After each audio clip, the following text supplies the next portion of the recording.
The year was 1944, Operation Husky. While the paratroopers were jumping into the dark, Sergeant Leo Sailor Vance was seated in a Waco CG-4A. It was a flying coffin made of plywood, canvas, and floorboards. It had no engine, no armor, and no second chances. Leo wasn't flying a plane. He was flying a 3,000-pound kite filled with 15 shivering soldiers and a jeep. The stagnant descent, the tow plane, a C-47, had released the cable 2 miles out from the Sicilian coast. The sudden silence was jarring. The roar of the engines was replaced by a lint, slow, ghostly whistling of air through the canvas skin of the glider. Everything was lint. Without an engine, Leo had to manage his energy. If he dived too fast, he'd overshoot the landing zone and crash into the sea. If he flew too slow, the glider would stall and drop like a stone. Eyes on the horizon, Leo, he whispered to himself. Don't fight the air. Let it carry you. The blackout glide, the Sicilian coast, was a jagged line of black rock and white surf.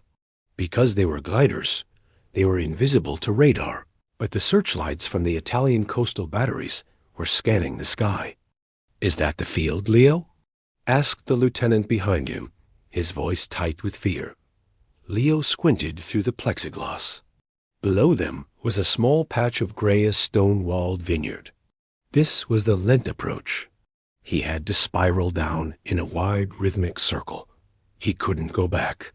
He couldn't go around for a second try. He was committed to a slow-motion fall toward the earth. The wall of stone. As they got closer, the wind shifted. A sudden thermal pushed the glider upward, threatening to overshoot the vineyard. Leo didn't panic. He used the spoilers, small flaps on the wings, to bleed off altitude in a lint-controlled sink. He could see the individual stones in the walls now. He could see the olive trees. He was landing a wooden box at 70 miles per hour into a garden of rocks. Hold on, Leo shouted.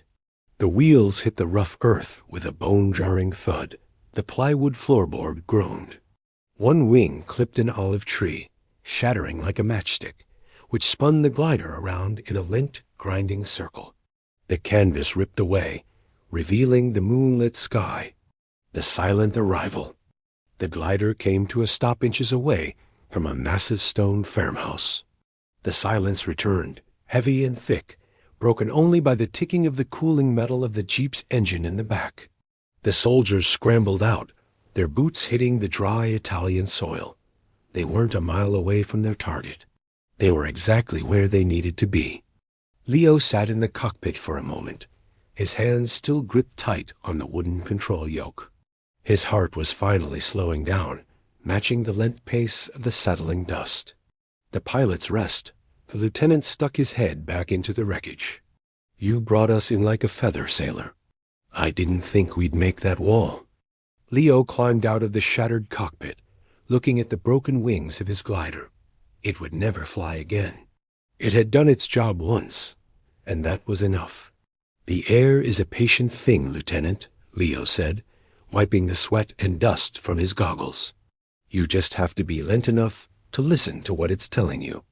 The war eventually moved up the boot of Italy. The gliders were left in the fields to rot, their canvas skins torn away by the wind. But the men who flew them never forgot the feeling of being a ghost in the air, the lent, silent descent where the only thing keeping you alive was the steady hand of a pilot who knew how to fall with style.